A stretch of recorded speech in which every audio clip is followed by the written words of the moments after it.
सोलापूर विमानतळावरती अद्याप instrument landing system तसेच रात्री उतरणं उड्डाण करण्याची सुविधा कार्यान्वित नसल्यामुळे प्रवासी वैमानिक तसेच व्हीआयपी आणि व्हीव्हीआयपीच्या जीविताचा गंभीर धोका निर्माण झालाय। हा अत्यंत गंभीर बाबींकडे लक्ष वेधत सोलापूर विकास मंचचे सदस्य विजय कुंदन जाधव यांनी सार्वजनिक तक्रार दाखल केली आहे।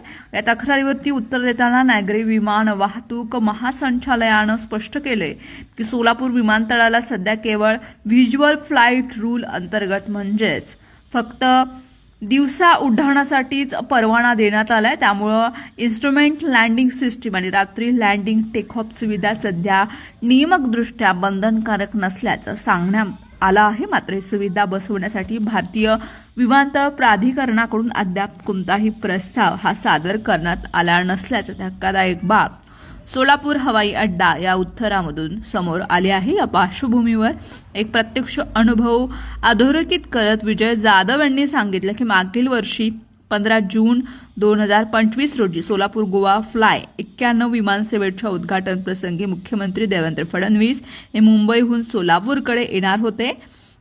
मात्र सोलापूर विमानतळ परिसरामध्ये त्यावेळी कमी दृश्यमानता असल्यानं ते मुंबई विमानतळावरती पोहोचूनही कार्यक्रमासाठी उपस्थित राहू शकले नाही। त्यानंतर मात्र स्टार एअरच्या सोलापूर मुंबई विमानसेवेच्या कार्यक्रमासाठी मुख्यमंत्री उपस्थित राहिले। ही घटना इन्स्ट्रुमेंट लँडिंग सिस्टीम व आधुनिक लँडिंग सुविधांचा अभाव किती गंभीर परिणाम घडवू शकते याचं जिवंत उदाहरण असल्याचंही नमूद केले।